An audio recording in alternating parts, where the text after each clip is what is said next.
Thank you so much, everyone, for joining us for this special edition of Lemon Live at 5. We're on at 6 o'clock tonight of the Don Lemon Show because this is a bit impromptu because we have some very serious things to talk about. There you see up on your screen is Pastor Jamal Bryant, one of the best pastors in America. I believe he is the pastor of the New Birth Missionary Baptist Church in DeKalb County, Georgia, and a civil rights activist and just a good guy all around. Pastor, thank you so much for joining. Honored to be with you. Pastor, where do you want to start? Because I have a couple of things I want to talk to you about. Can we start with Joy Reid and then go into the harassment that you're getting? Please. Okay. So we got word that Joy Reid, who has the readout at 7 o'clock Eastern in prime time on MSNBC, that she has her show has been canceled. I'm not exactly sure. There are reports that are saying she's going to leave the network and others that are saying they're not sure, just the show is canceled. So what are your thoughts on this, Pastor? Is that they're really trying to control the market. Joy is one of the most brilliant, outspoken, and critical thinkers on the air. To have her voice muted is very significant, particularly considering the times that we're in. It is really just a slap in the face, and there's no real probable cause that they're speaking to. And I really want to get to the bottom of it to see what we can do as a community to really champion around her.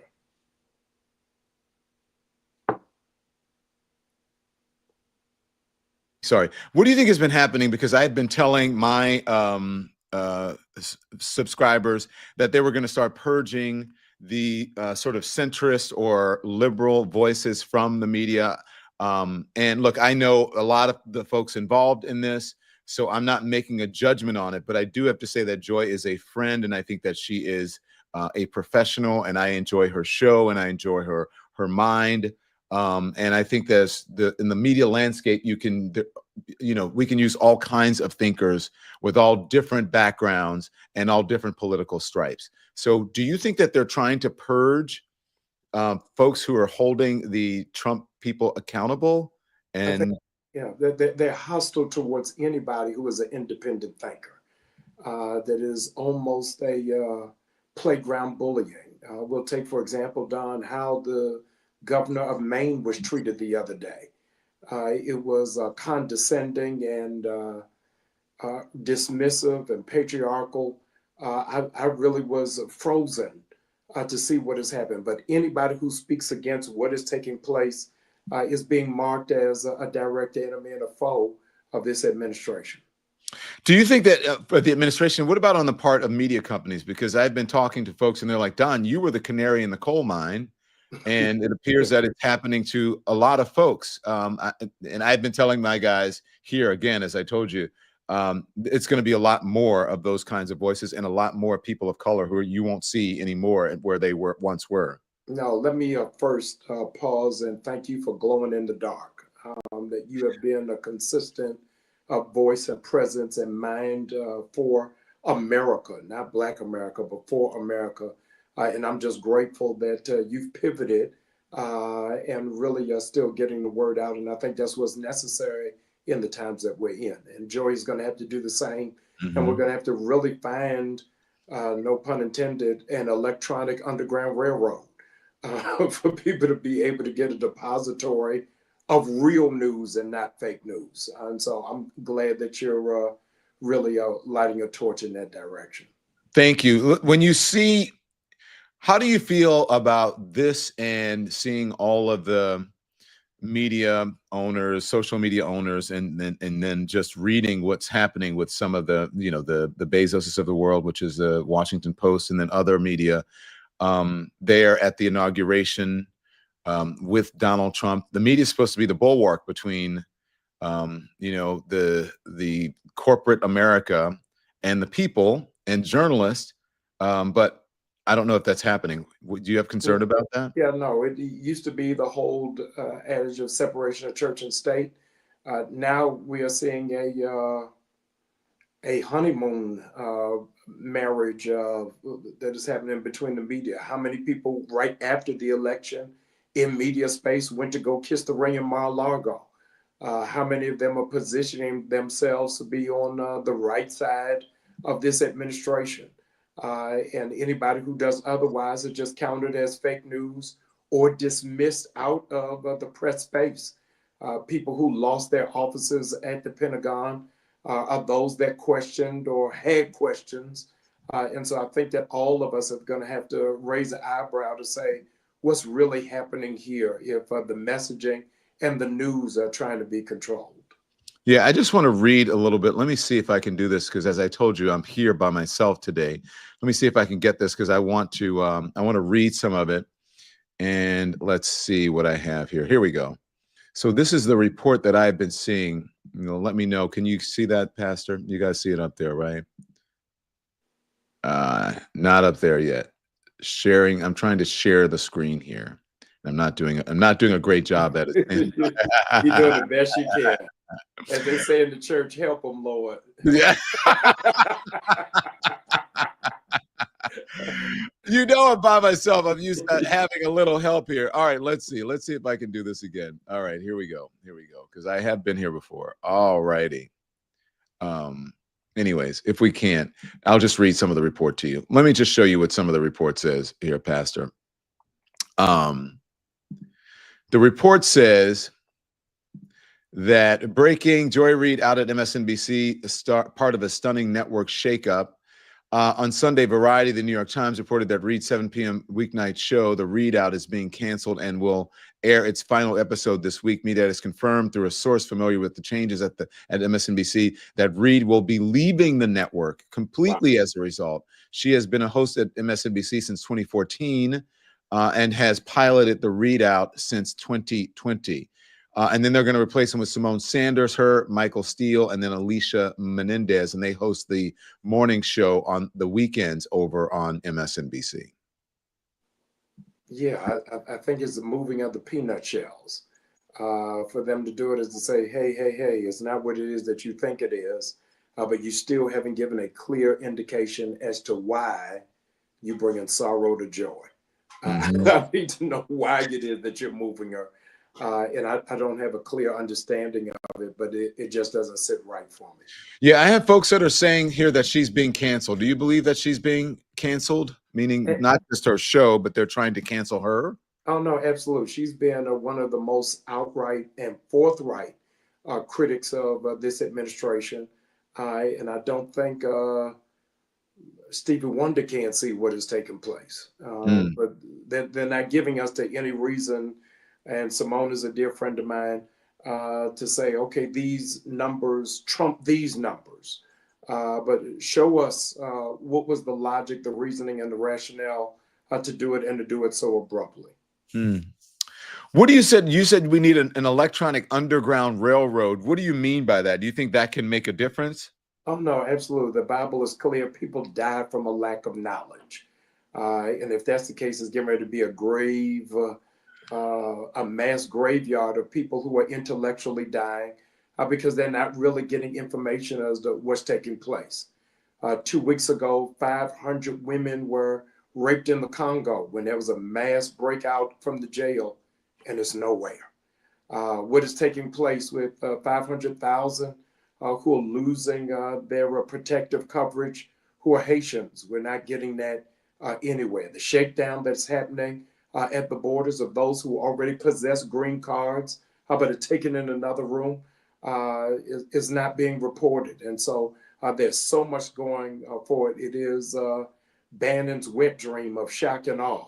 You just throw so much at the country, so much at the community, so much at the consciousness at one time that people are overwhelmed and are saying, Don, I can't watch the news. I've turned my alerts off. It's just too much. Really? Yes, I think people are just overwhelmed, but they still want to know, Marvin Gaye's, what's going on. Oh my gosh, Pastor. Yeah, I know when you say an electronic underground railroad, I think that that will be interesting because people feel right now in these times that they don't really have a voice, that no one is really speaking for them in this moment. And so, I thought I was sharing the screen, but I guess I'm not. I'm still trying. I'm still Yeah, trying. no, that's all right. We It's not appreciate the working. special effects. Welcome to IMAX. So how do you feel about that? Yeah, I think that there's going to be a resurgence of Black newspapers and Black media that slowly has lost its voice, that they're going to have to come back. NABJ is really going to have to find its fire and its passion and break into untraditional modes. People aren't going to buy the newspaper at the newsstand anymore. But what it is that you are doing, we got to find a different way. Just as the media is evolving, Black church is going to have to evolve. People are shifting how they get their information and how they get their inspiration. This is the largest number done of Black people in America who don't go to church anymore. We're somewhere hovering around 28%. It's the largest number of Black people who self-identify as atheists because they don't have confidence in the church. And so I am hoping that the church will find its legs and its synergy, and so will Black media. Yeah. The third time is a charm, as you can see. You got Third it. time is a charm there. And so Don this is is coming to us live from Silicon Valley. He has broken into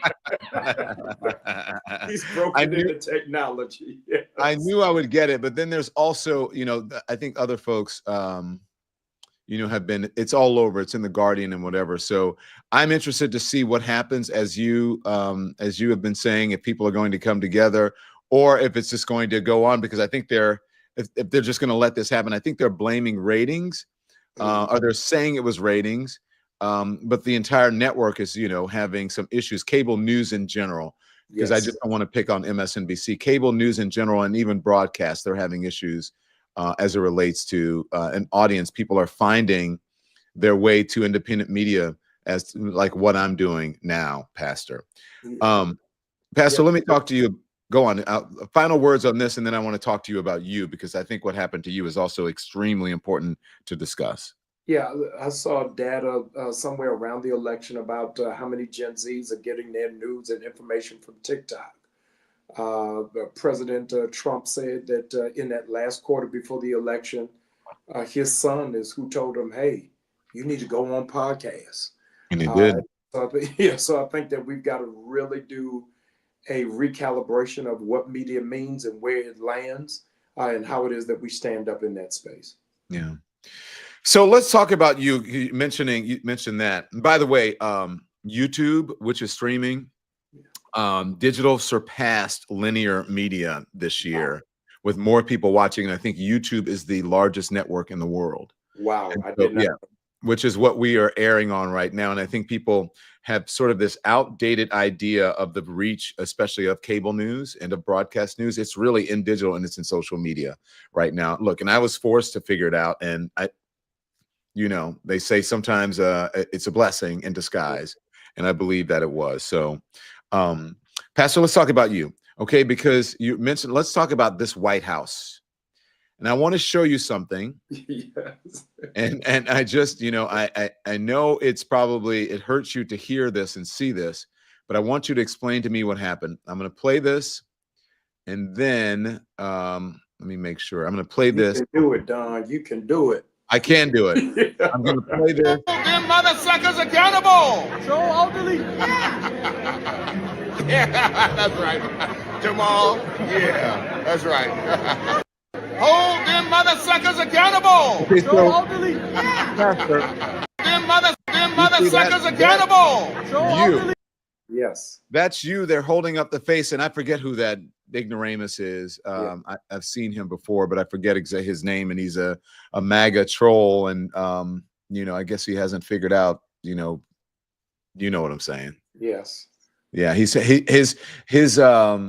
loves his proximity to whiteness. Can we put it that way? So what happened? Okay.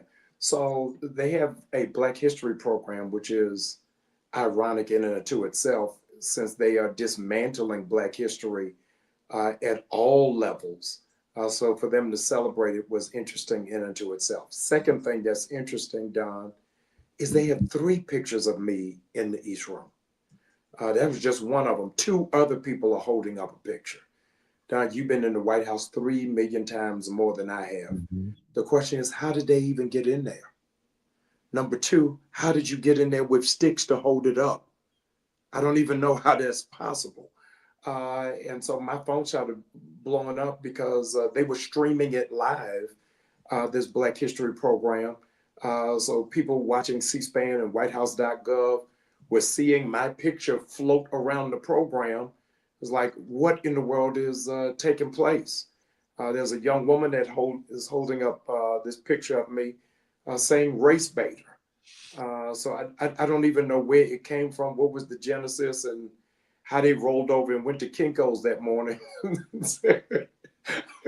Give me a 20 by 30. It's just obscene. What do they want to hold you accountable for? What did you do? Have you been you've been outspoken about what's happening with the administration. Yes, I don't know what that cause is. I am in the middle of a campaign asking people not to support Target because of their switch in DEI. So I don't know if that is what set them off.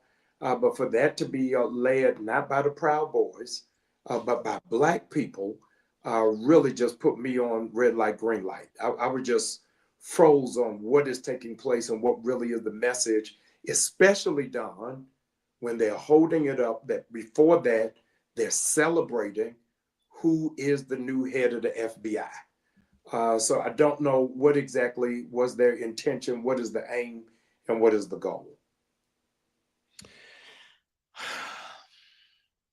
There are people who are on the MAGA side who preach politics from the pulpit all the time.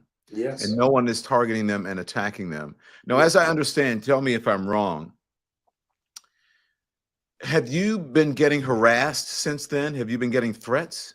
My harassment started, Don, you're not going to believe it, the day Kamala walked into my church. Whoa. The day that the vice president walked into my church for worship, when much of MAGA is fueled by white evangelical churches who trumpeted Trump for the last 4 years. And so for the vice president of the United States to come was said I was doing witchcraft and this is ungodly and she is demonic. And these were coming from Christians. These were not from agnostics. For us to welcome her, and not as a candidate, but as the vice president of the United States. So from that day all the way till Friday, it has just been nonstop harassment. We had to issue a statement a few months ago on our church's page because people were lighting it up, saying that if you're not with Trump, then you're not with God.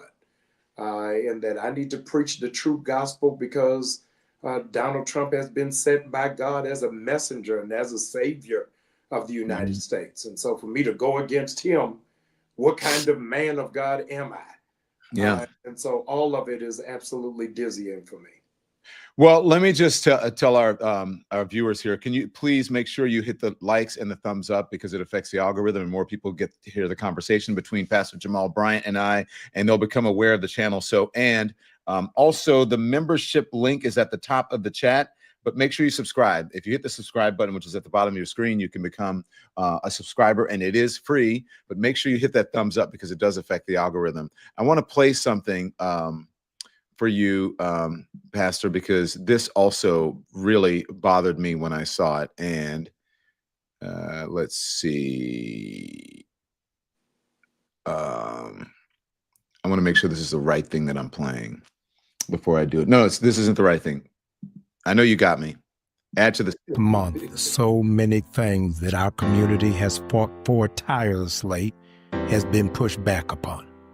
Civil rights seems to be a casualty of this administration under the canopy of dismantling DEI. Ladies and gentlemen, I was absolutely amazed and hopeful that while so many of our strides have been intentionally erased, that there would be a White House celebration for Black History Month. And lo and behold, in the middle of the people's house that was built on the backs of my ancestors and yours, I was absolutely stupefied to discover that in the middle of it, people were holding up placards of my face. Hold them mother suckers accountable. So elderly. Yeah, that's right. Jamal. Yeah, that's right. It wasn't just about me, but it was in fact an attempt to silence the prophetic voice of the Black church. Historically, we have always found a way to clear our throats, to speak truth to power. And so I will continue crying loud for the nation to get behind targetfast.org and so many other issues that are now in front of us. Forward ever, backing up never. God bless you. Pastor, so tell us about this initiative. Yeah. And so we're calling a collection of Black churches, Black congregants, and conscientious, like-minded people to do a spiritual fast away from Target, not a boycott, but withdrawing with prayer and with intention, because the whole thing of dismantling DEI is a spiritual issue. I'm pulling the churches together, really taking a page from the Montgomery bus boycott, where churches led the way. I wanted churches to be seen and to be heard as a part of this conversation and a part of this movement, because of the aforementioned data that I gave you about the Black church not being a part. At the emergence of Black Lives Matter, Don, it was the very first time that the Black church wasn't leading the civil rights movement. And it showed that there had been a shift. And so with intention, I'm trying to bring all of the mainline Black denominations to be a part of it and have 100,000 people to sign up at targetfast.org and to be a part of it. I think Target kind of figured out that I can't say the word with you, but they messed around and found out. Yeah. People. But also you are preaching and I think holding people accountable. And I just want to play this for you because, hang on one second. I'm just trying to figure out how to go and do You're doing great. Every round goes higher. Let's see. Okay. No, that's not it. How do I do this, Pastor? I need a producer. What would you say? Oh, here it is. I know how to send emails. I know how to send emails and text messages. This is, ladies and gentlemen, Stevie Wonder and Ray Charles have come together. Here it is. Nervous all week, but I ain't afraid of the spooks that sat at the door. These runaway slaves hiding in the White House gonna throw my picture up thinking that I'm gonna be afraid. If you got real courage, don't show my picture. Show the picture of the one that fired the Black Joint Chief of Staff from the military. If you're going to show a picture of the CEO of Target, Walmart, McDonald's, and Amazon that does not recognize Black dollars or Black business.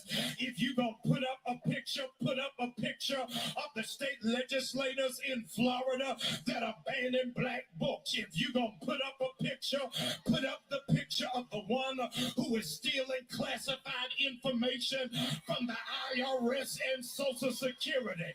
If you gonna put up a picture of those that don't want your mama to pay $35 for insulin and your child to pay $35 for inhaler. If you gonna put up a picture of those that are jailing children and separating families. I ain't ever scared. In case you forgot, I'm from the west side of Baltimore. If you got a problem, pull up on me.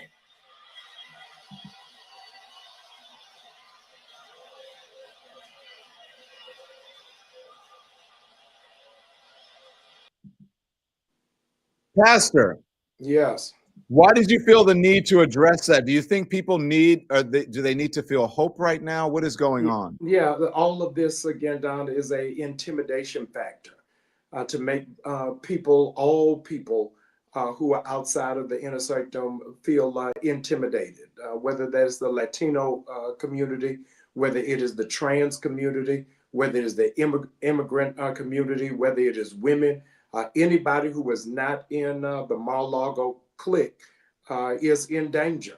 And so I think that John Lewis used to sing the song coming across the Edmund Pettus Bridge, facing fire hoses, we are not afraid.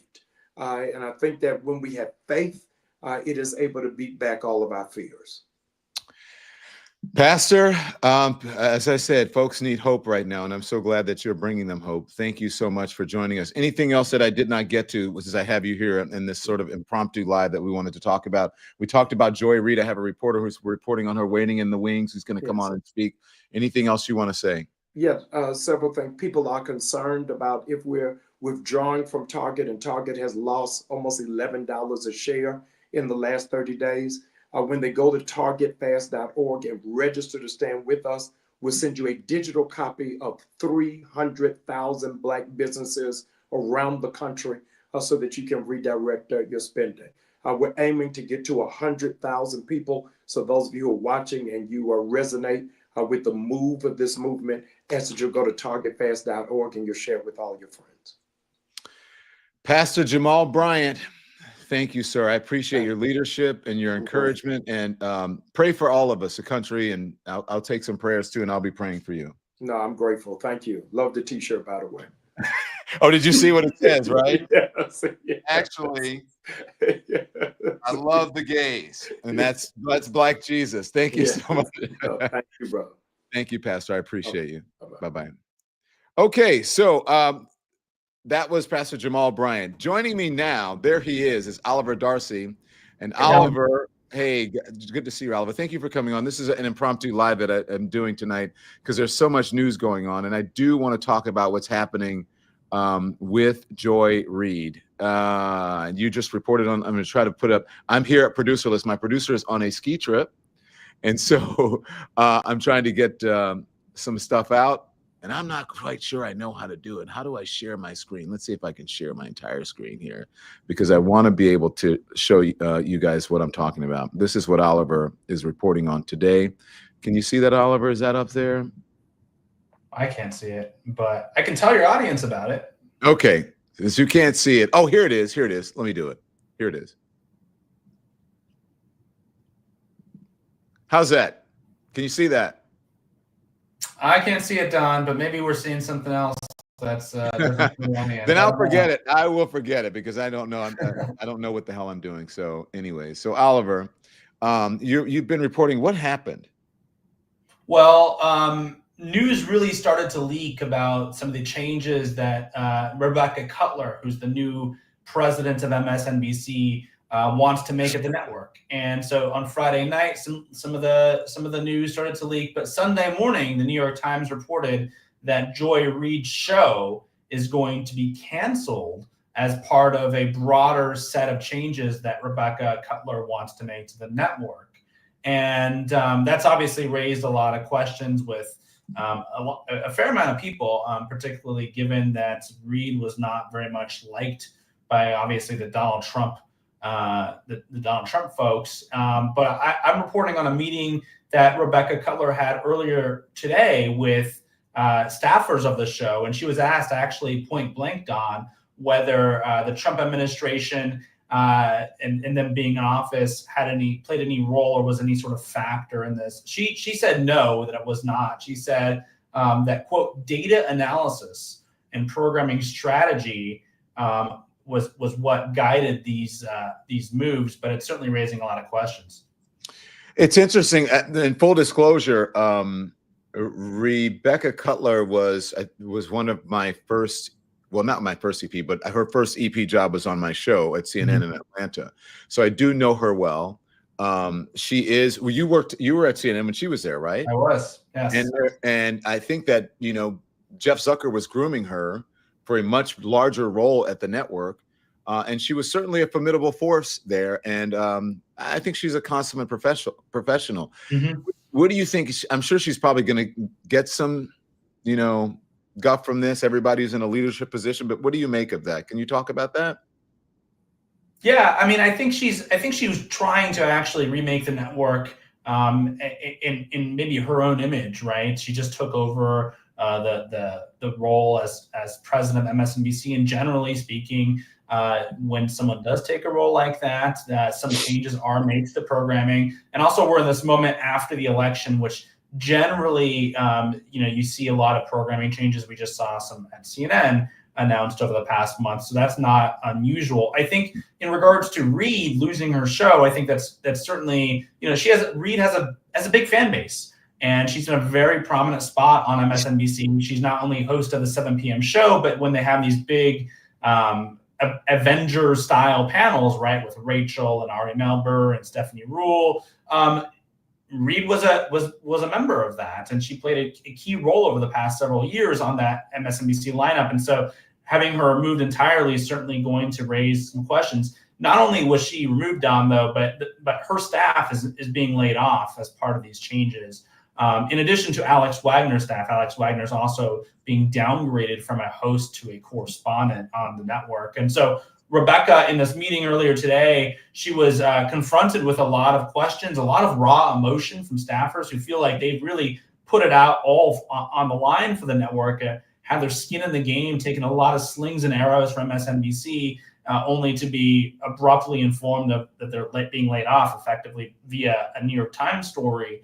And, Rebecca, she shared her frustrations with the layoff. She did say, and I think this is some news here, that there will be 100 plus new roles posted to the internal MSNBC hiring board this week, because they're going to be expanding the network as they are cleaved off NBC News. And so there's a lot going on here, but I think the big takeaway most people will see from this, these lineup changes and all these changes being announced, is that Joy Reid is losing her 7 p.m. show and not going to be an on-air presence on MSNBC moving forward.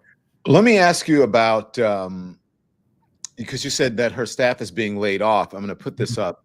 And because this says that, if I can read here, it says, now this is according to Mediaite, they are saying through a source familiar with the changes at MSNBC that Reid will be leaving the network completely as a result.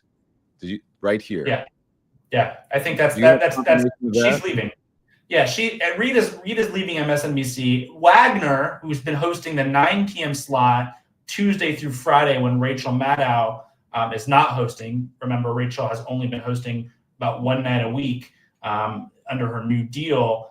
She is also losing that show, but she's going to remain at the network as a correspondent. But Joy Reid's time at MSNBC has come to an end. And it's really even unclear, Don, whether she's going to host a final show. The staffers on this meeting today with Rebecca Cutler, they were asking her, do we have another show to do? And Rebecca said basically that she wants the current staff to produce The Hour until April, when all these programming changes are put into effect. But she said that, she indicated it's not clear whether Joy will come back and host the final show. And I'll tell you, she said, quote, "The hope is that we will have a final show with Joy."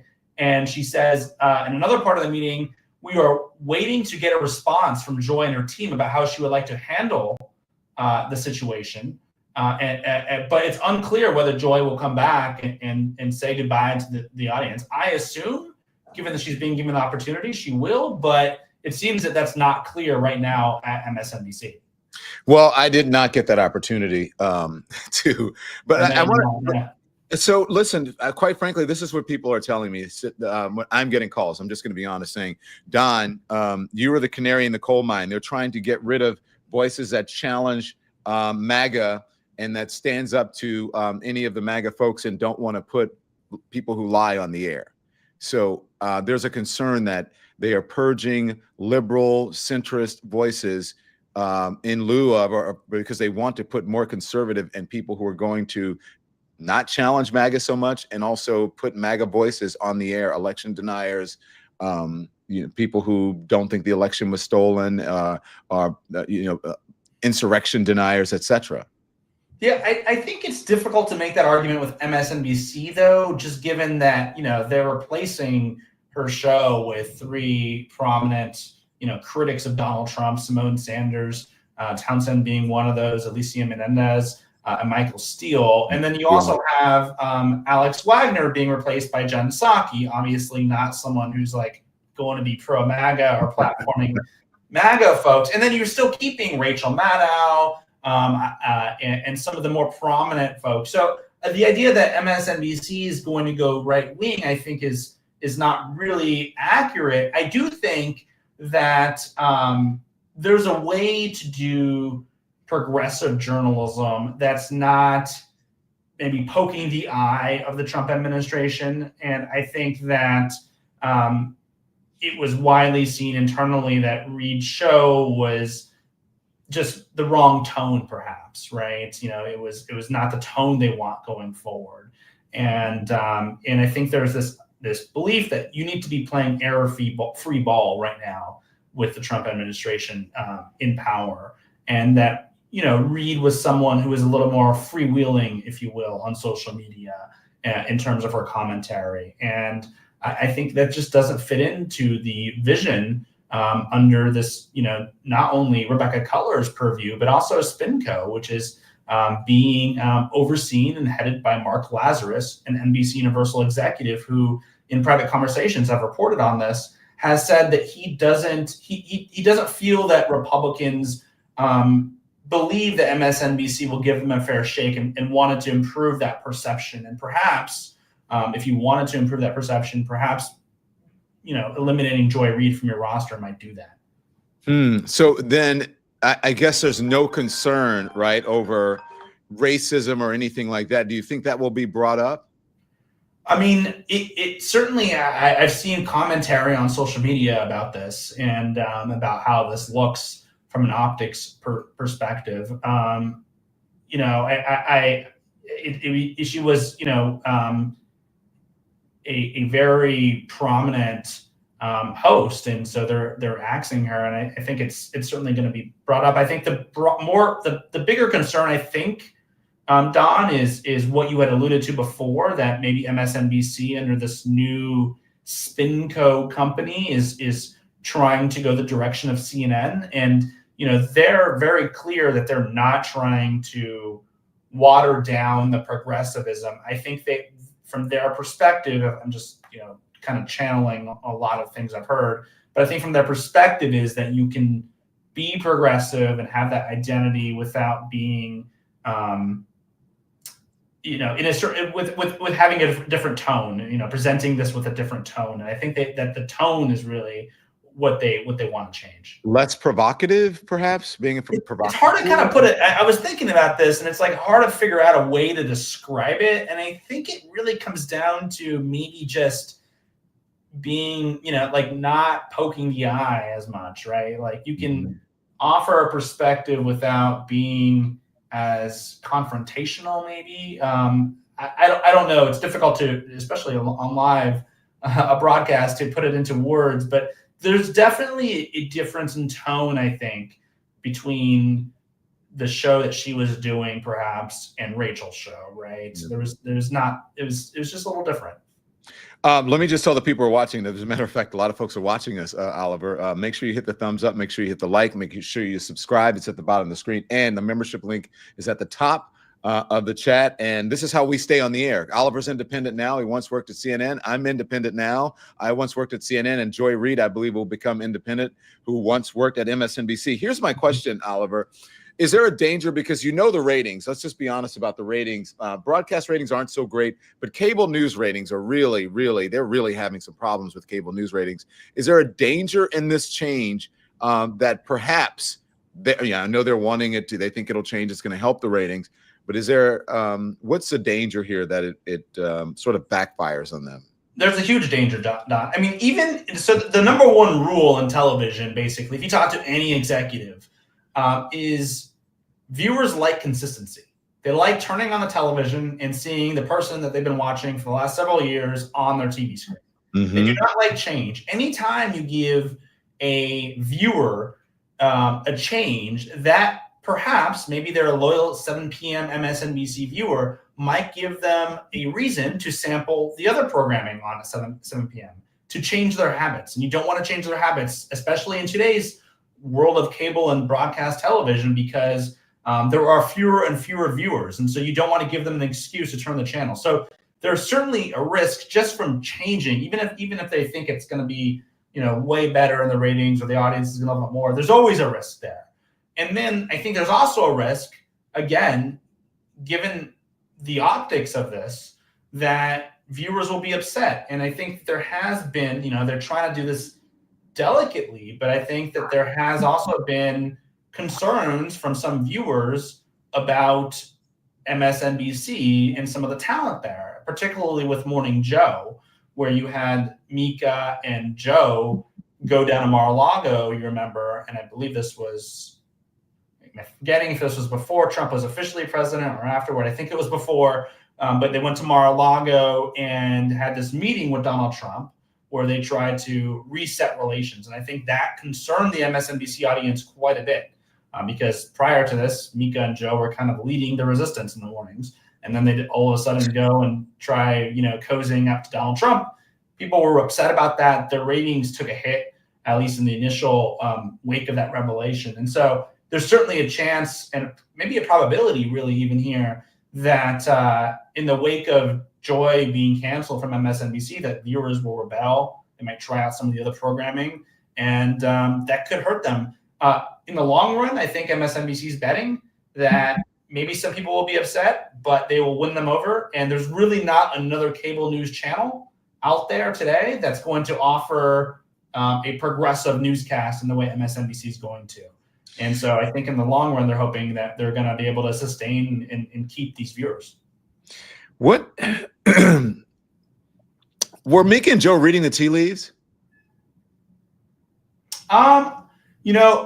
I had been told, and there had been some reporting from our former colleague Brian Stelter at CNN, that they were very worried about Trump going into office and seeking retribution against his perceived critics or enemies, and that they were obviously close to the top of that list, or certainly on that list, right? If you had to think about people who Donald Trump does not like, Joe and Mika would certainly be on that list. And so I think they were really worried about what a second Trump administration would entail. And I mean, we're only 1 month into this, Don, right? And Kash Patel, who is now the director of the FBI, had spoken pretty openly about weaponizing the Justice Department to go after critics. He had talked about going after the media. And so I think that there was a lot of concern there amongst Joe and Mika that they could be targeted. And so they wanted to go to Mar-a-Lago and try to reset relations.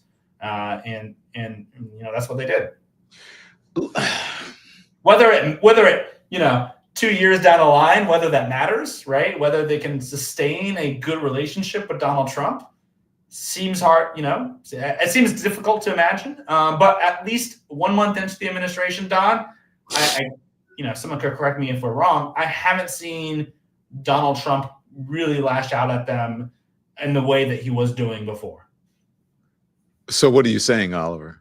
I'm saying that, I think Donald Trump, to some degree, not to a healthy degree, likes when people kiss the ring. And I think if he thinks that they did, he might be a little bit more reluctant to criticize them, at least in the short term. I think in the long term, obviously, we've seen a lot of people try catering to Trump's ego, and it really almost never works.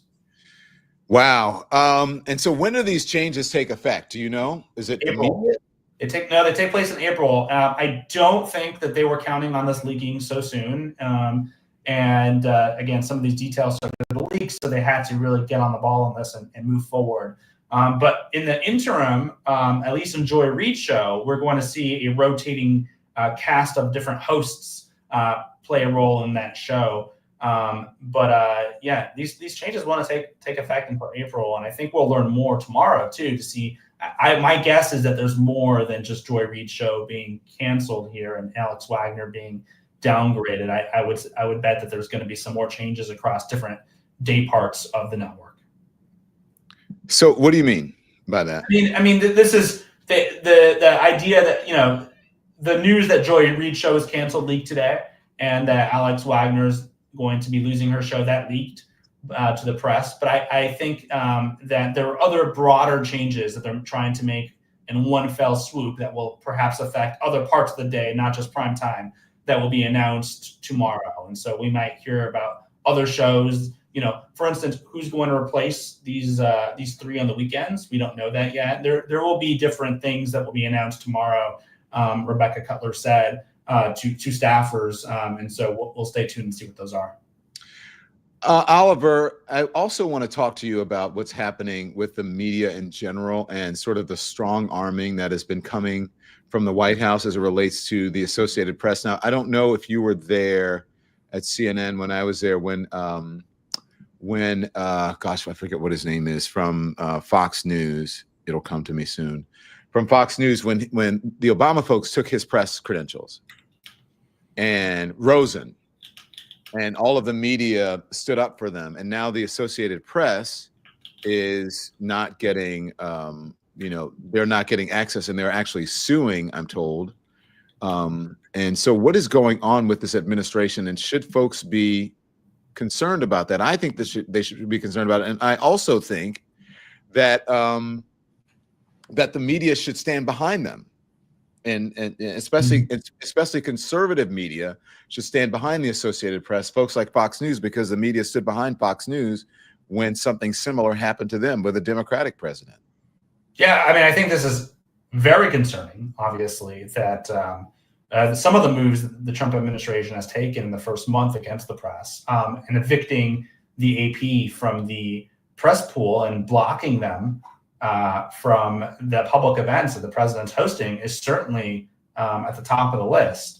And so the AP had no real choice, no real mechanism to regain access, but to file a lawsuit against the White House. And I think, we'll see what happens there. But I think they really did not want to take that step. They don't want to be seen as, antagonistic or against the Trump administration. They want to be seen, I think, as a neutral source of news, just, reporting on what's happening. And now they're being forced to take this position against the AP because this is the reason. It's kind of wild, because the AP refuses to call the Gulf of Mexico the Gulf of America, right? That's where this stems from. But it's an important dispute in that language is very important, obviously, Don, but you also have a president who's openly talking about land grabs, right? Whether it's going after Greenland, the Panama Canal, most recently Gaza, the Gaza Strip. And so if Donald Trump tomorrow declares Greenland to be part of the US map, does Google Maps, does Apple Maps, do they just, after he signs an executive order, do they just immediately change their maps to say that Greenland is part of the US? Does dual news organizations immediately start calling Greenland part of American territory? I think it raises a broader question, this renaming of the map, beyond just the Gulf of Mexico. And so the AP has said, no, we're not going to call the Gulf of Mexico the Gulf of America. And as a result, Donald Trump has chosen to make an example of them, I think, by blocking them from these events. And it's only one part, Don, I think, of a broader pattern you're already seeing, where the Pentagon, under Pete Hegseth, a former Fox News host, has kicked out 8 news organizations from having from the workspaces there, including CNN, NBC News, and they've replaced them with right-wing outlets like OAN, right, and Newsmax and Breitbart, and I think you're going to see this pattern continue, where they really wield just the idea of access as a weapon against the press, and it's part of their larger war on the truth. Oliver, let's leave, if you have a couple minutes. Look, that's why I asked, because folks in the chat are saying Melissa Harris Perry, Tamron Hall, Tiffany Cross, and now Joy Reid. There's also Mehdi Hassan, too, who was sort of ousted from the network as well, right? Yeah. And then you have this boycott MSNBC and send Rebecca Cutler packing. I don't know if that's going to happen, but. No, that's not going to happen. There's no chance that she's being removed from her position. I think that the leadership, her boss, Mark Lazarus, has great confidence in her. When you said, that some just not so poking the eye or whatever, are they looking for something? Because I hate to put this up there, but are they looking for someone who is not so like black. I don't know. It's just kind of weird because I'll just put this up, and not that I agree with this comment, but this is what they say is looking for, and which I think is, I don't know. I hate to put that up there because it's my former colleague and I love her, but is that a possibility? Are people going to see it that way? That they want someone that's more palatable, or I don't know, that is more acceptable to a white audience, or I don't know.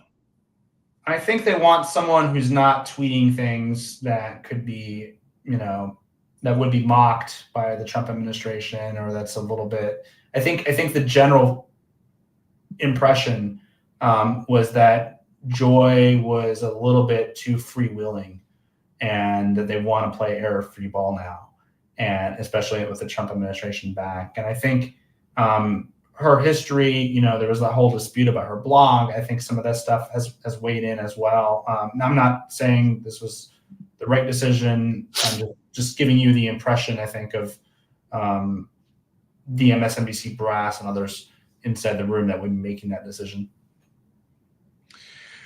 Well, where do we go from here? I hate to be, I always say, Oliver, I hate to be Donnie Downer. I'm really concerned about the media now.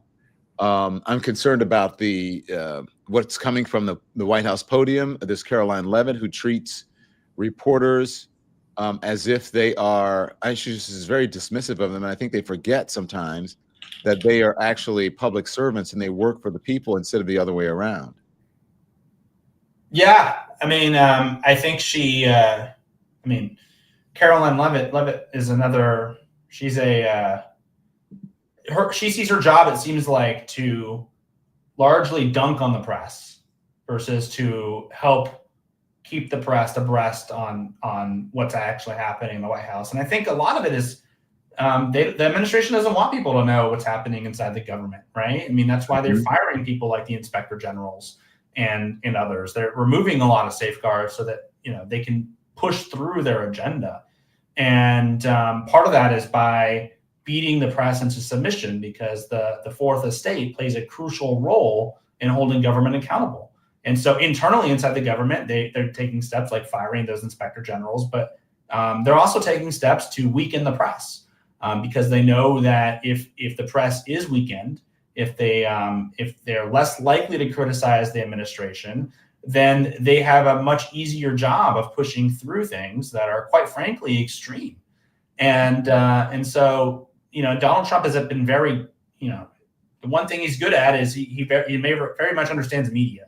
And he knows that if he can force the press to be more sympathetic, it's going to make his life a lot easier. And that's what you saw him do in his first term. And I think you're really seeing him ratchet up that rhetoric, the anti-media rhetoric, and the demonization in the second term.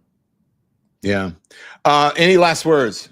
Because I got you. And look, I really appreciate you coming on because I know that you're very busy. Do you have any reporting that we don't know about? Are they just sort of in suspense over there wondering what the hell are we going to do? Is Joy going to come in? And of course, oftentimes they ask people to record a final message, right? Rather than go live, because they don't know if they're going to go rogue. I was actually surprised that CNN let Jim Acosta do his sign off live. And so I'm sure that there is a similar concern, I would think, about Joy Reid. I'm not sure about that. I mean, there may be, I don't know if there is. I know that CNN has, in general, when they've let the anchors sign off, because I remember this with Brian Stelter's show too, when they canceled Reliable Sources, they let him sign off live, and they also let Jim Acosta sign off live. And so the hope would be, I think, that they let Joy Reid sign off live, and there'd be that. That's not true for everybody.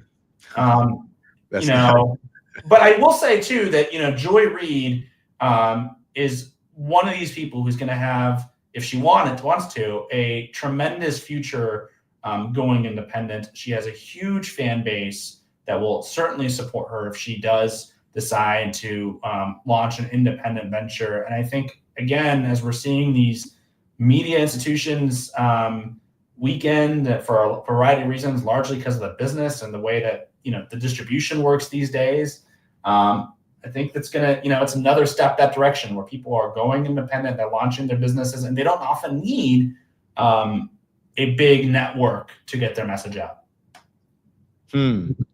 That's not, letting people sign off live is not always true. I'm just Yeah, no, it's not always the case. I think yeah, obviously I don't think you cut a chance to sign off at all. So that often happens too, right? Where you are fired and that's it. There's no sign off or anything. In this case, MSNBC saying they want to sign off. I think they'd like to do it amicably, probably because it's also good for them, right? Yeah. I mean, I do not think that MSNBC brass wants to be perceived as in a tiff with Joy Reid. I think they would much rather amicably solve this. It would probably help them with their viewers too.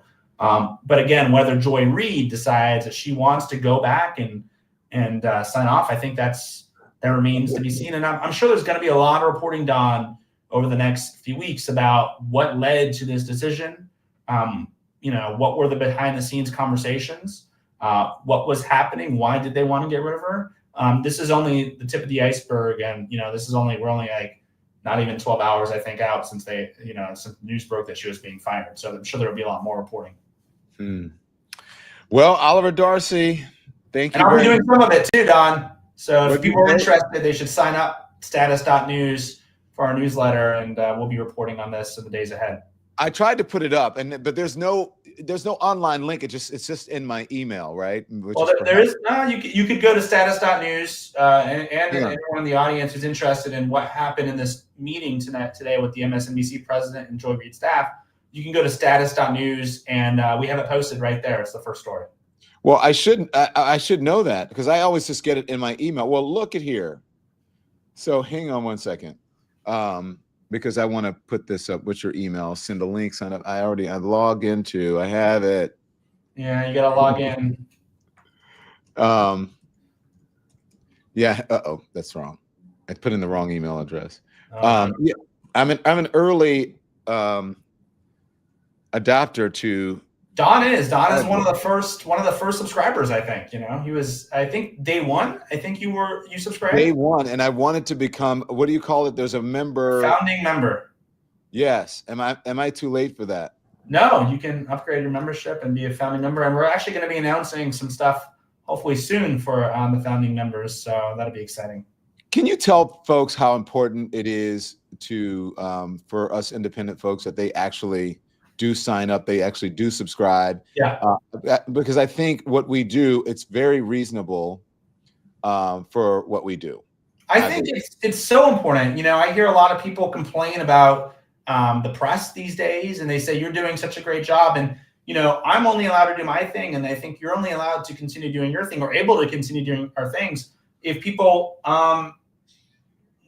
subscribe, because journalism is not cheap. Let me tell you, it's not an easy thing to do. It's not a cheap thing to do. And I'm trying to build a company that focuses on the press and these decisions that are made and gets you behind the scenes reporting like we have today. And you're trying to build a company that is independent. And so it's just very important that people support journalism that they believe in, I think. And if you like our reporting, if you want more reporting, more journalism out there that stands for your values or is in accordance with your values and principles, that's not buckling under political pressure, like we're seeing a lot of outlets do these days, that you support, with, by joining and by becoming a paid subscriber. I can't stress how important that is these days. Yeah, I'm actually. It shocks me every day to see some of the things that happens. Some of what's happening with the media, that would not have happened, I believe, in any other time. And I also believe, quite honestly, if there were folks who were standing up, quite frankly, for the people in the newsroom. I mean, I'm talking about the bosses. Yep. Am I wrong with that? No, I think one of the great travesties is that right now we're seeing generally, I'm just talking generally, so no one get mad at me, because there are some exceptions to this rule, but generally speaking, there is a lack of strong leadership inside a lot of these newsrooms.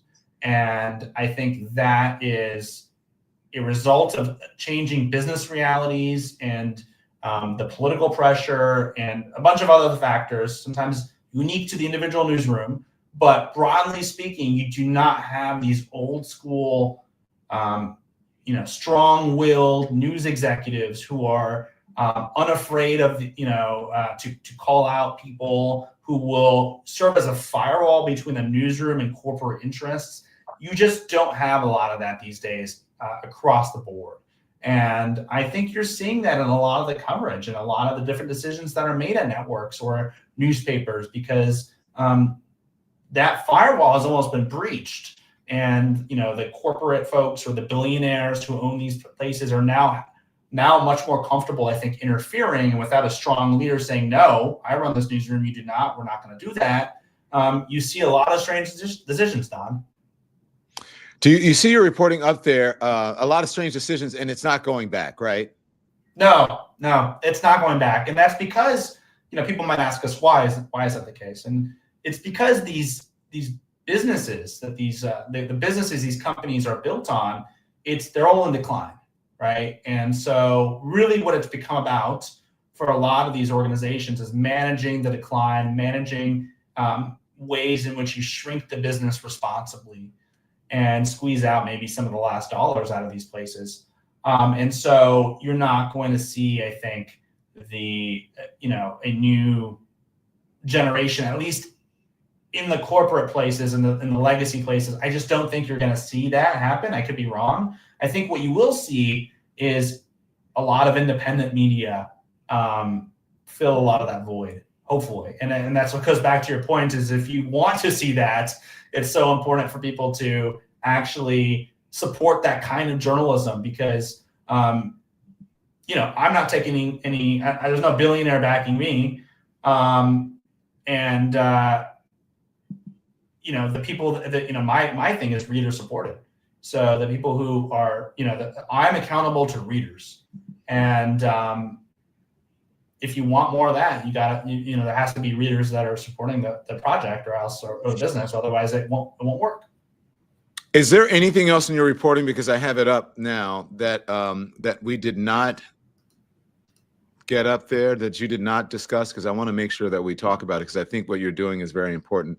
MSNBC, a readout for the readout. MSNBC Chief Rebecca Cutler faced questions from Joy Reid's frustrated staff in a tense Sunday meeting, pressed on why the show was canceled, among other things. Yeah.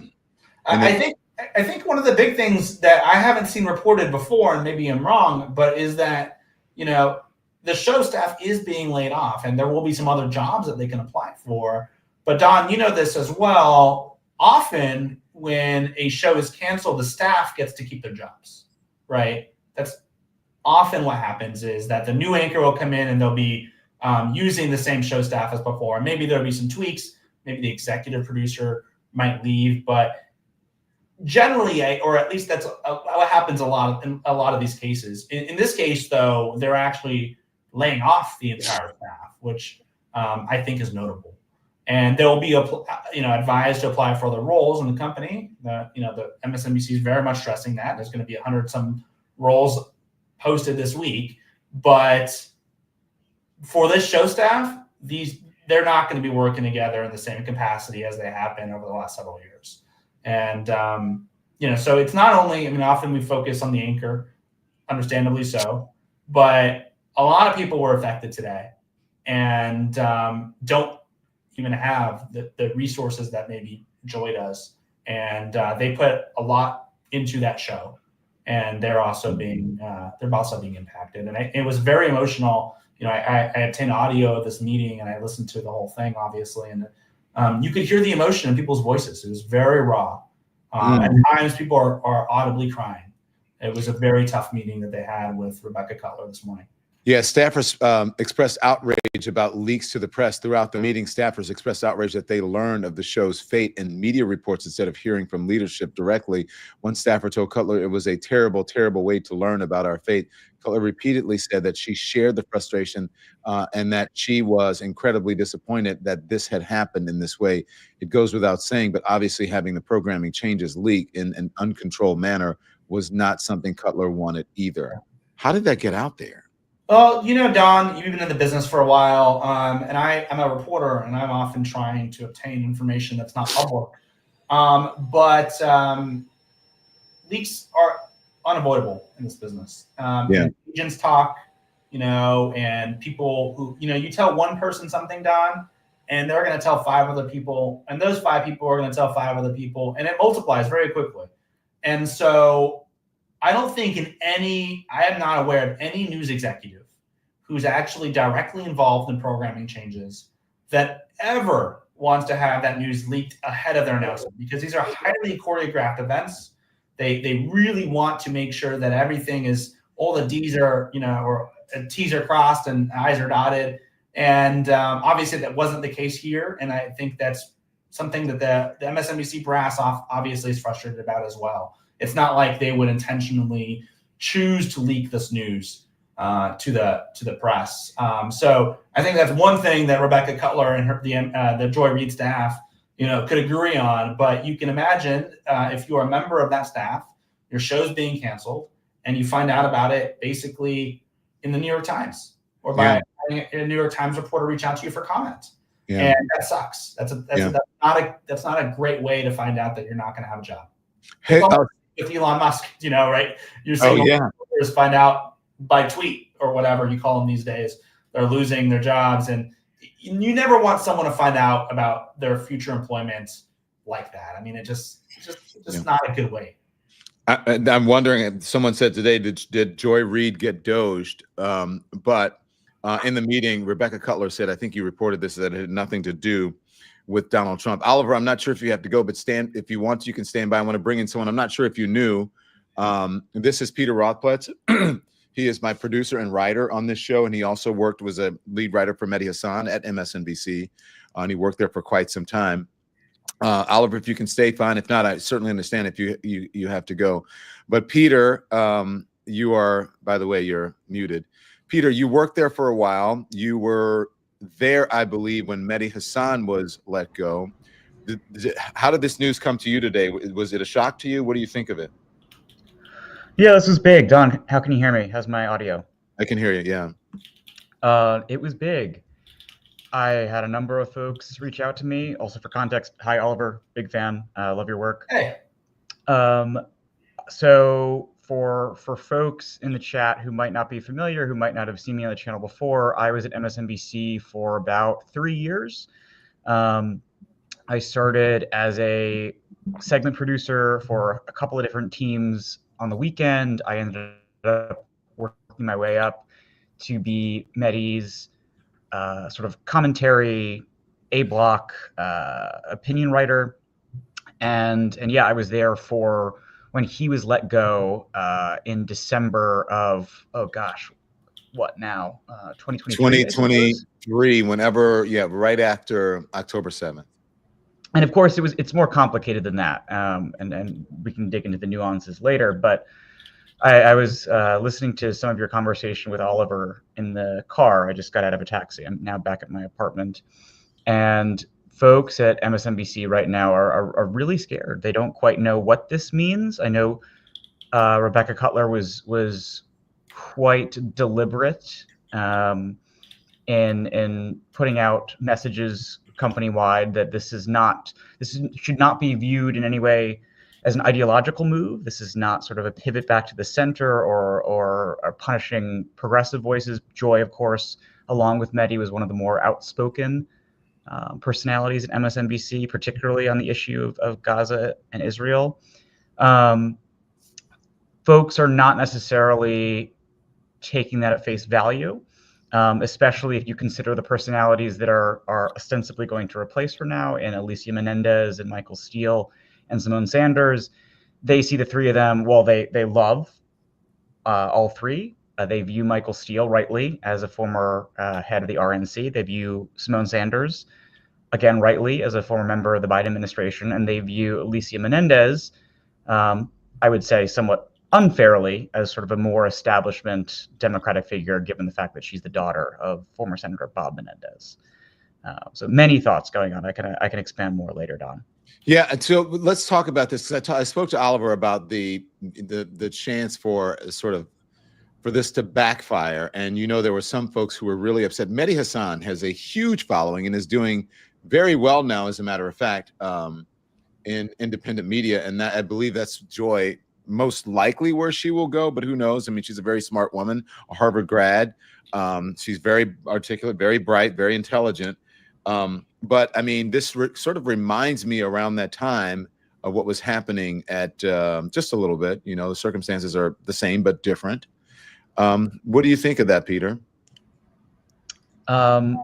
Say a bit more, Don.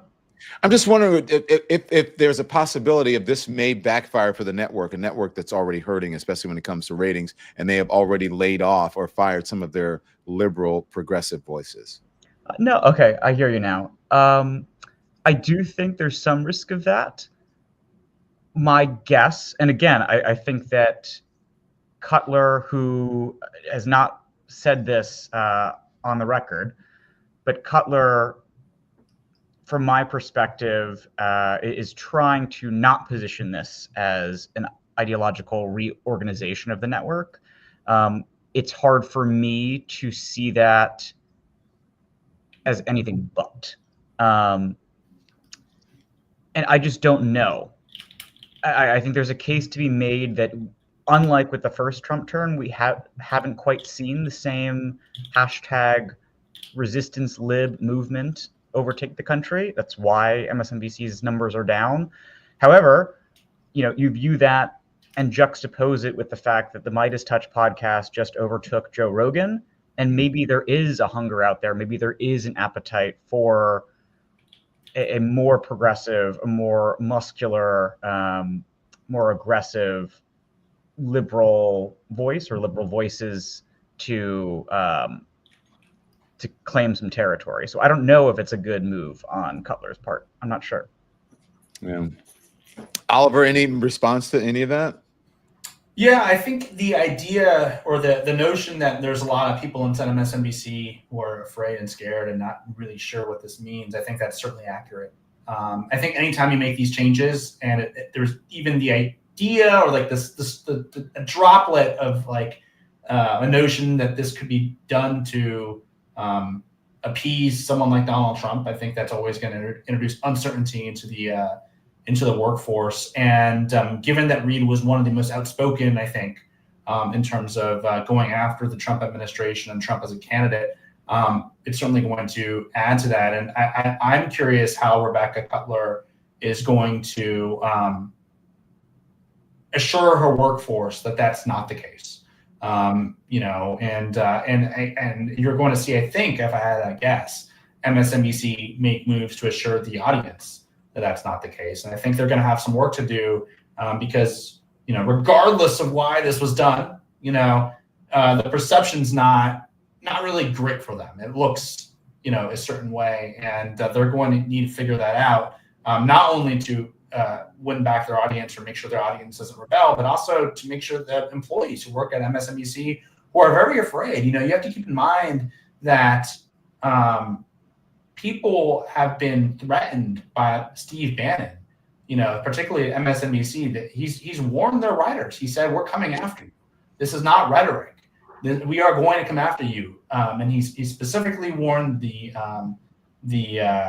producers and folks over at Morning Joe, but he has made it very clear, you know, with Kash Patel, that they're going to, they want to target the press. And I think when you have a news organization under this much, you know, being attacked like this, and then you see a move like this, it certainly leads to questions and uncertainty internally. And so the leadership there is going to have to do a lot to reassure their staff.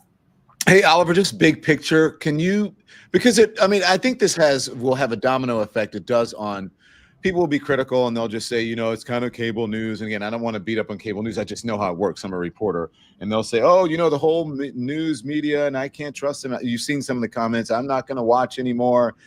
It's just not MSNBC that may suffer something, and perhaps it'll work. Maybe the ratings will go up.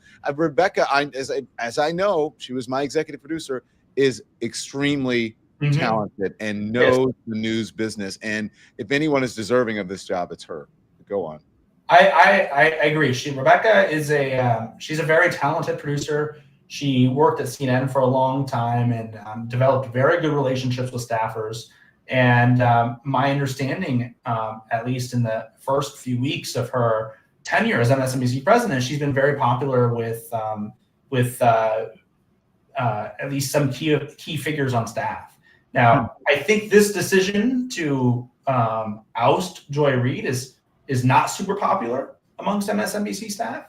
At least, not all of them for sure. I think some people are upset about this, and so now she's going to need to figure out a way to assure her troops that they are in it, and they're not going to be bowing to any political pressure. I think that's going to be top of her list in the next at least week ahead. And then the broader question is does this impact ratings at all? But also she has a much more formidable challenge in navigating MSNBC, as you alluded to, Don, in this digital future. And with SpinCo, they're spinning off MSNBC. For your viewers who may not know, MSNBC is being spun off by NBC Universal and Comcast, and it's going into a separate company called SpinCo with CNBC, the Golf Channel, and some of these other channels, these legacy networks, that Comcast decided basically we don't want to be in that business anymore because it's in decline.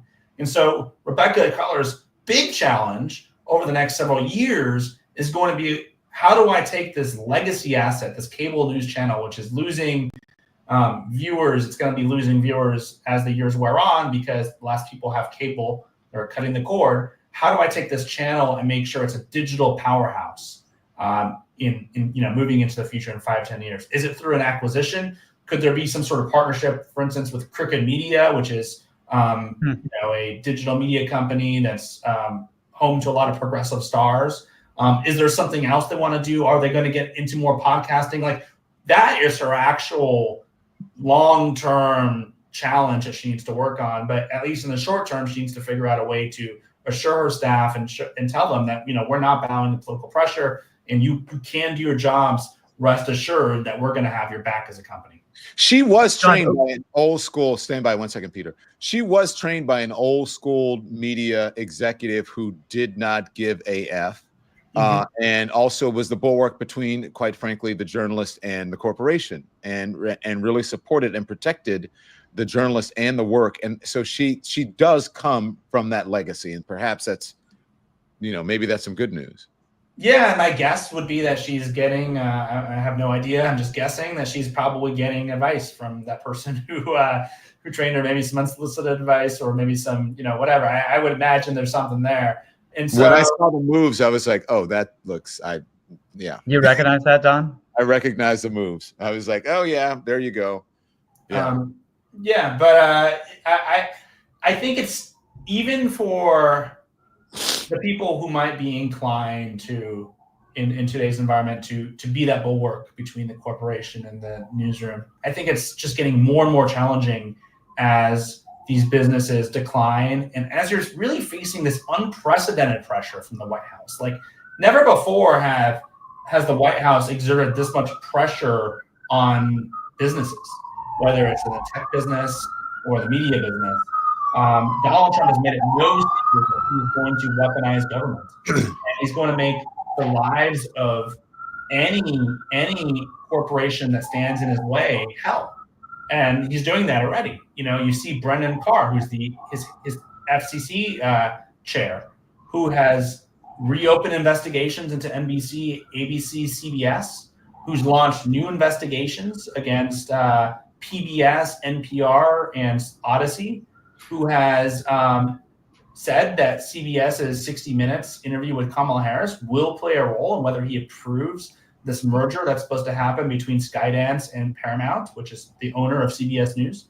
And so they're openly doing this in public. It's actually kind of wild.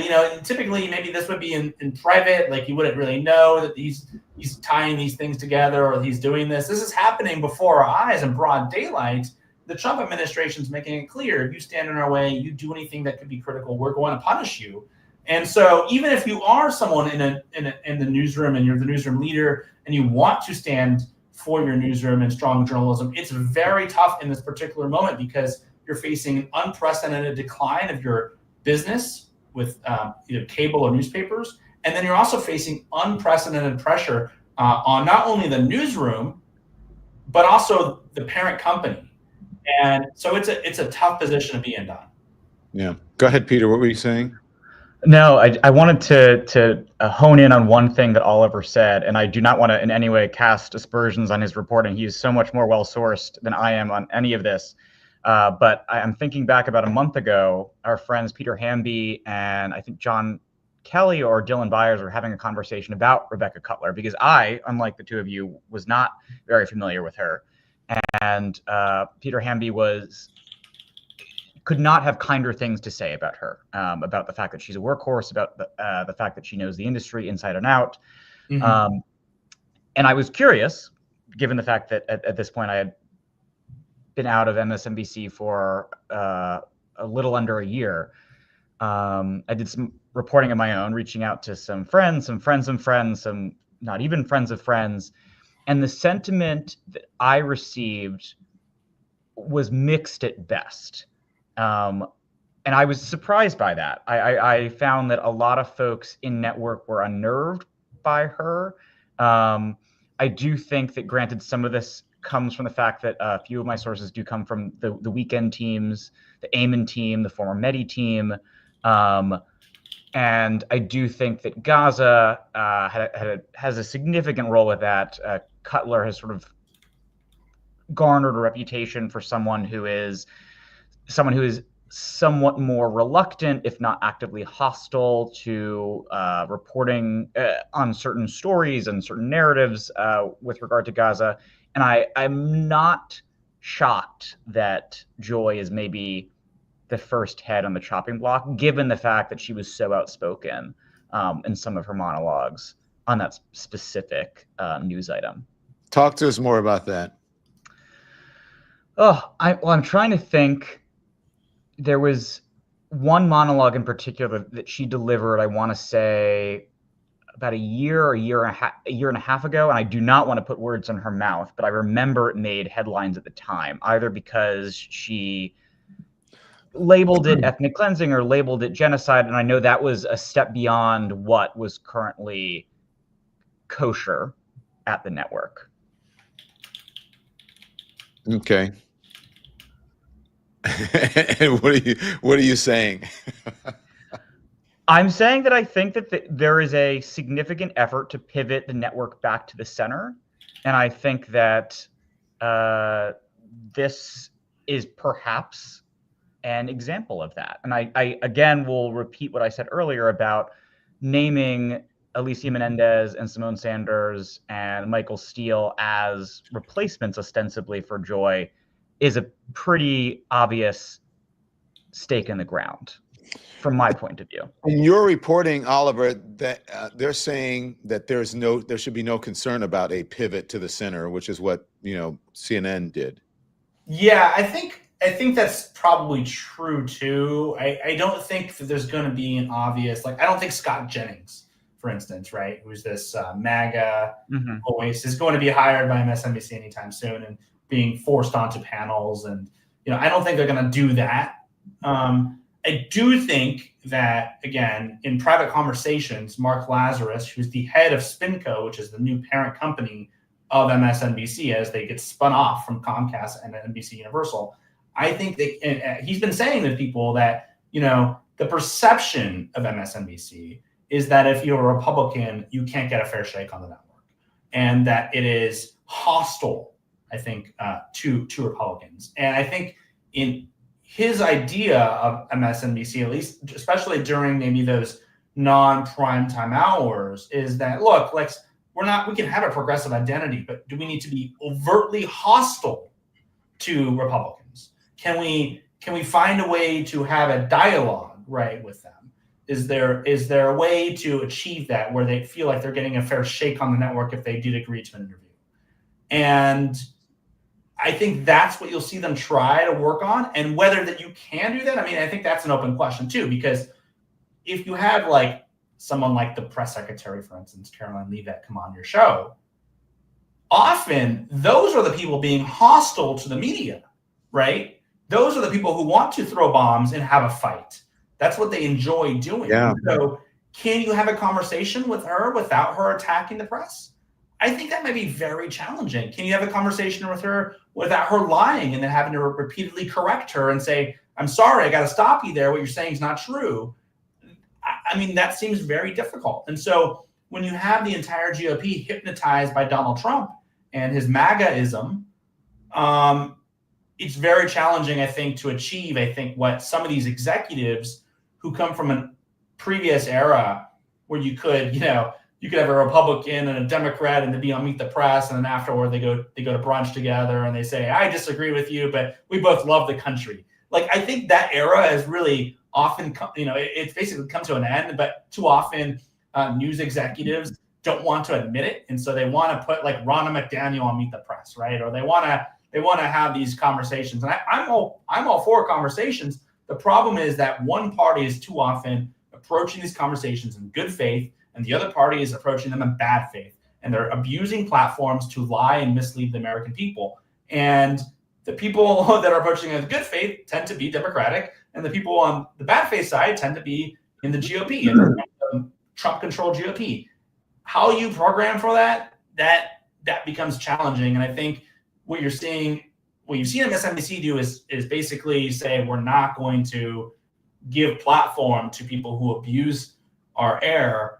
And how they can achieve this Mark Lazarus goal of not being as hostile and having these conversations, I'm not sure. That's certainly a mystery, because the way CNN's doing it is by putting people like Scott Jennings on air, and they're actively misleading the audience. And I don't know how that, I don't see any service to the audience by doing that. Yeah. And I'll be, I guess, watching with everyone else to see how MSNBC, walks this tightrope. I have another question for you, but let me just remind people to please hit the thumbs up. Make sure you like and subscribe. We have a lot of people watching us this evening in this impromptu live. Peter, as you know, I do them occasionally if there's some big news going on, or if I just want to do karaoke because it's my channel and I feel like it. But there happens to be, and which people love. It's our breakfast on inauguration / Dr. King Day was one of our highest rated lives. So I cooked breakfast, Oliver, by the way, and we had a Dr. King breakfast, and so it was fine. So tonight, Tim said I should do Sunday night supper, but then Sunday night supper turned into Joy Reid and also Pastor Jamal Bryant being harassed by MAGA now after Black History celebration at the White House. But listen, so make sure you hit the thumbs up, make sure you hit the likes. The membership link is at the top of the chat, and we're discussing what's happening at MSNBC with Joy Reid and throughout really the television, mainly cable media news industry. I want to ask you, because Rebecca is new. What happened with Rashida Jones? Because Rashida Jones was there through they had some pretty good ratings. And then all of a sudden, she stepped down and just was gone. Yeah, I think that shocked a lot of people. I reported back on in December. I think it was December, maybe November. One of those. Rashida Jones was head of the network, an African-American woman. She had been, I think, an executive producer at the network and then got promoted to run the network, which was a pretty big leap, don't you think? We should also clarify, not the actress Rashida Jones. No, another Rashida Jones. Which is very confusing too sometimes. She's gorgeous. Both of them are. Yeah.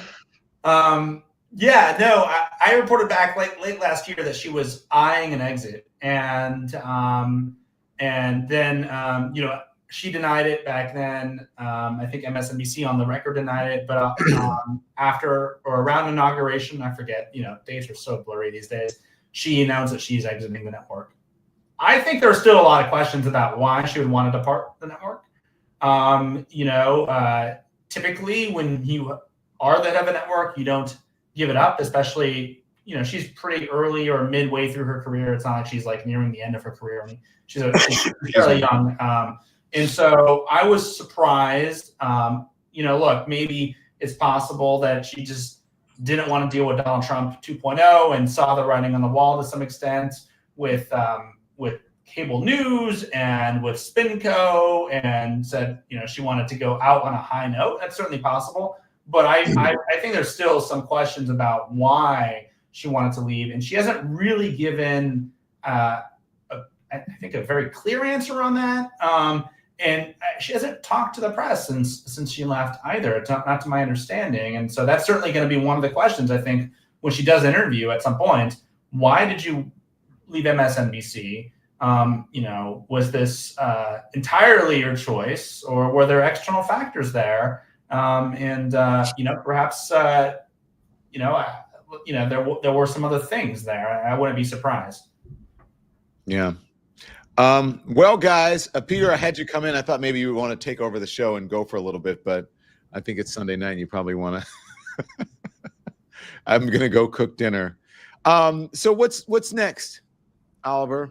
I know that there's going to be. I'm sure there's going to be a sort of groundswell of support, grassroots support for Joy Reid. I know that that's going to happen. And so then, what's up? You think?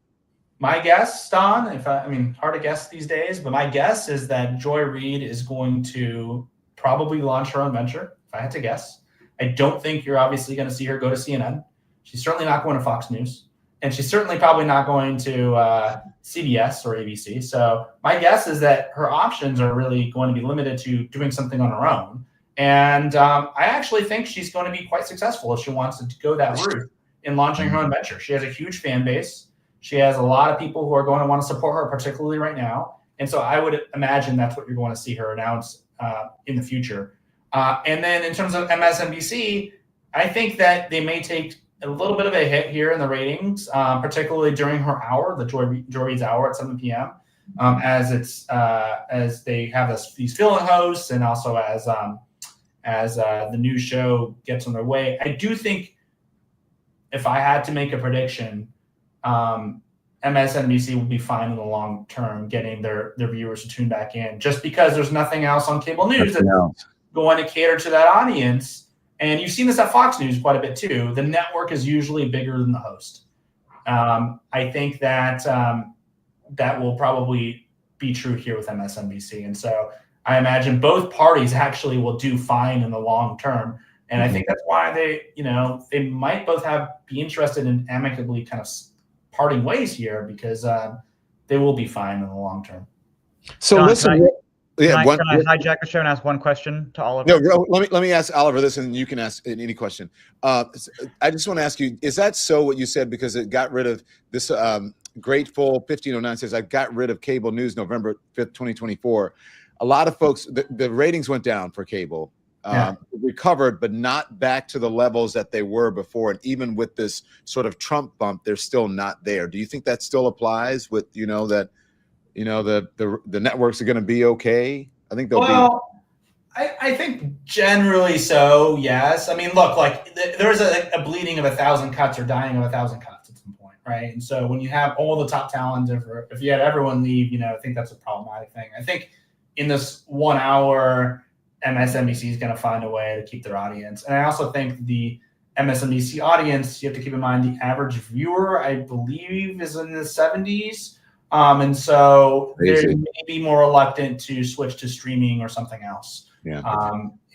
So I think they'll be fine. I do think the point you're making, though, is that the network as a whole is not going to be fine on linear in 10 years. So Rebecca, as we talked about earlier, is going to have to find a way to innovate, to find younger audiences, and to get this big progressive media company to hit much harder on digital. That's got to happen, or else MSNBC will have a far smaller voice in the conversation 10 years from now. Yeah. Sorry, Peter. Go on. I didn't mean to cut you off. I wanted to ask. No, it's a bit of a tangent. I'm just curious if Oliver has any reporting on this. I was listening to a really phenomenal conversation between Max Tanney, Ben Smith of Semaphore, and the head of Red Seat Ventures, which was just acquired by Fox. This is getting a bit into the weeds for the audience, but the reason why I think they would find it interesting is that effectively News Corp, or Fox News, if you want to view it that way, has, in a way, in a roundabout fashion, rehired Megyn Kelly, Tucker Carlson, and Bill O'Reilly. Granted, not directly, they are not Fox News employees again, but just given how ugly those exits were, I'm curious, Oliver, if you have any reporting, any insights into how those negotiations happened. Was there any discomfort in Tucker world and Megyn world and O'Reilly world about returning to Murdoch's realm? Just let me explain. It's called Red Seat, right? Yes. They are the folks who sell. I don't know if they were sort of the producers or guided Megyn Kelly's podcast or Tucker Carlson, but they definitely sold their advertising. Mm-hmm. They basically, for people that don't know, so Red does not own Megyn Kelly's podcast or Tucker Carlson's podcast. Red Sea, the Tucker owns his own show, Megyn owns her own show, but they go to Red Sea Ventures and they say, hey, we got this podcast. Help us monetize this. Help us grow its distribution. Help us really just it's like dumping Miracle Grow or something on them, right? Help us really build this into a formidable business. And so Red Seat's expertise is okay, we have the partnerships. We know the people at SiriusXM or whatever to call. We know the advertisers, and we can get a website up and running for you, things like that. And they serve as kind of like a, it's not like Substack. I mean, but it's kind of an interesting way to think about it, perhaps. It's like they give you a foundation to build on, and they help you really build your company. And now they've been bought by Fox or by Rupert Murdoch. And so in a way, like you said, Tucker and all these people are back in the fold. I actually haven't, and I did hear that Ben Smith during that podcast, because I listened to the same episode, said that he had texted Tucker and some others and asked how they felt. And I can't imagine that they're thrilled to be back, sort of three seats away from Murdoch, especially given, how Tucker's ending particularly ended with that company. There's no love lost between those two entities. That said, I also imagine Chris Balfe, who is a pretty savvy businessman and has a long history working with major talent. He was Glenn Beck's guy for a long, long time. And if anyone can manage that ego for that long, even how unstable too, Chris Balfe is, he's very good at doing that. I would guess that he got some sort of green light to some extent from these guys. Otherwise, his business would fall apart, right? If they all left Red Sea Ventures because he was bought by Fox. But I think it's a really interesting admission from Rupert Murdoch that, yes, I have this Fox News channel, which is great with a linear cable news audience. Mm-hmm. But how do I safeguard? How do I start moving into the future? And so they acquired Red Sea, which is basically giving them that arm, that digital arm. And I continue to think, what is MSNBC going to do? Yeah. Are they going to make a similar move? Are they going to try developing their own digital arm, or would it make more sense? And would it be easier just to acquire something like Crooked Media? They're going to get you done. They're coming after you. Hey, but here's the thing I was going to say. There's no equivalent of that, of Red Seed on the left or even centrist. Right. And just in general in the media, the infrastructure that conservative media has is just unparalleled, even in these digital spaces, even online. If you look at what's happening with all of the online social media sites, all of their CEOs were at Donald Trump's inauguration, and and I don't mean this in a disparaging way, but their viewers, subscribers, supporters are cult-like. They listen to conservative radio all day. They listen to conservative podcasts all day, and then they go and they listen to Fox News all day. The television is on, and they just have this sort of cult-like devoted following that just does not happen on the left. No matter what, Air America is never going to be, what Sean Hannity is or whatever the network is that he is during the day on the radio. It's a lifestyle for those people. It's a lifestyle. They watch Fox and Friends in the morning, and they go to bed watching, I guess maybe Trace Gallagher at nighttime, or maybe they end the night with Greg Gutfeld. I don't know. I do think. Why isn't that on the left? Why don't people on the left have balls? I think the right has nailed down the entertainment factor quite a bit there, and let me add that you're right. They nailed down the entertainment factor, and they realize that people have to be interesting, and they don't cancel their people when they are interesting or they say something controversial. They just, unless you go on the deep end like Tucker did. But I heard someone call Kamala Harris the original Hawk Tuah girl on Fox, and nothing happened. I was like, well, I wonder. And nothing happened. The standards are totally different for right wing. I mean, I reported on Tucker Carlson's top writer at the time, writing all sorts of racist. I remember that. It was maybe two summers ago, Oliver. Yeah, I remember that guy has a job now with, at least last time we checked, with Charlie Kirk, who has the ear of the president. right? There's no real bar. I mean, you look at Benny Johnson as another prominent MAGA personality, and that man's been found out plagiarized many times. I did a story about him when he was at this company called Independent Journal Review many years ago, and he had abused the staff, and at least there were a lot of allegations that he had gone after the staff. He had been warned by company management. I mean, and he had plagiarized, right? And he's now a prominent personality. There's no bar there. I mean, it's just you might kind of get thrown into a timeout for 10 minutes, but they will always welcome their folks back. And I think, too, the point you were making earlier, Don, is the infrastructure there is there in a way that's not there for other forms of media, particularly online these days. And so, yeah, a company like Red Seat that sells ads and monetizes Tucker Carlson and Megyn Kelly and all these other platforms, I'm not really sure of an equivalent on the left or for even centrist publications. I actually thought it's a smart move. Chris Balfe, for the record, the head of that company, he said he would love to work with liberal personalities on doing this. I do think the question would be, though, would a Don Lemon want to work with a company that's also helping Tucker Carlson find a lot of money and an audience? And I would imagine that he might be uncomfortable.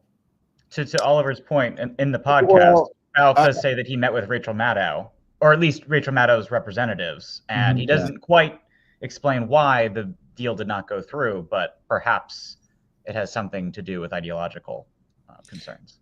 Well, I mean, I've worked for companies who have been very supportive of, extremely conservative and MAGA. So, that would be an interesting thing now that I'm independent. Before I had to do it, I had no say so over who the company, donated money to for political campaigns or any other purposes. So I don't know if that would be any different. You know what I'm saying? As long as you're able to keep your voice and they're monetizing what you do without trying to have influence over it or change what you do. I don't know. I don't know if there would be an issue. I don't know if I'd have an issue with that, honestly. Is that odd to say? Well, maybe you should call Chris Balfe, Don. No. I'll send you a number. We're doing quite well. Ask Peter. Peter, we've seen such growth, especially after the election when people were losing subscribers, we were gaining them, and then like around Christmas or whatever, or a little bit. I think our channel grew like more than 100% or something. It's kind of crazy. You got almost 200,000 subscribers in like 6 weeks. It was nuts. Yeah. Wow. Yeah. So we shall see. We shall see, Chris Balfour or whoever. Guys, you're the best. I was going to say famous live. There was one more thing that I wanted to ask, but anyway, I think we're good now. Thank you, Oliver. Thank you. Thank you, Peter. Thanks for jumping up. We got really great information from you guys, and make sure you check out. There it is right there on the screen, status.news. Mr. Oliver Darcy is the editor-in-chief and also the owner, independent media, without fear or favor, no corporate influence. And Peter is, he's here on the Don Lemon channel, and no corporate influence. And some of the things that come out of my mouth that you think are nuts, he writes it. So you can. All right. Thank you, guys. I'm going to get rid of you. I'll see you later. Bye. Thank you. Bye, Oliver. Bye, Peter. Thank you. Okay. So everyone, thank you so much for joining us this evening. I'm so glad that you did join us. Stop. Oh, hang on. Let me make sure. I'm going to get rid of the stop screen share. There we go. I have to make sure that I do this myself. There we go. I really appreciate you joining us today because this is, again, was it impromptu? And so, you guys are the best. You have stuck with us through thick and thin, and through thick, mostly thick. We haven't been thin. We've only been having some really good stuff. So make sure you hit the like, make sure you hit the thumbs up on your way out. It really is important to us. And the membership link is at the top of the chat. Let me thank some folks before I get out of here. Excuse me. Omar Martinez says, I can say the Democrats haven't done a great job, and I am one, but MAGA supporters act like this guy is God and he can do no wrong. It's crazy. Thank you for your support of independent media, Omar Martinez. Thank you, Don, for keeping us in the loop May God bless you with strength, courage, and wisdom to continue to enlighten our community. Thank you so much for that, Tiffany McLemore. I appreciate it. Let's see. Welcome to the Elimination, Kathleen Price. Welcome to the Elimination, Jennifer Whiting. Nina Drew, thank you so much for your super sticker and your generous support of independent media as well. Let's see. A lot of folks here are in the chat, and I just want to thank you guys. It means the world to us, okay? So, love you streaming. Thank you. I love you guys as well. So that is it for us. I can't do the end card. Let's see if I can figure this out. Media assets. Oh, here it is. Okay. So here we go. So guys, make sure you join us tomorrow morning, 10 a.m. Eastern time for our Hot Topics program. And I love you for watching. And also, as I've been saying since the Super Bowl and Kendrick Lamar, turn the TV off. Thanks everyone for watching. Your support means the world to us. So make sure you hit the like button and you subscribe to our channel to make sure that you never ever miss a video. We're live every day, 10 a.m. Eastern time. We drop even more content at 2 p.m. Eastern and 5 p.m. Eastern. And if you want more Don Lemon Show content, we'd love for you to become a member of the Lemon community, where you will receive access to special community posts. You'll get exclusive content and members-only live shows. So head over to our channel page or click the join button on this video. Again, thank you for watching. We appreciate your love and your support, and we will see you next time.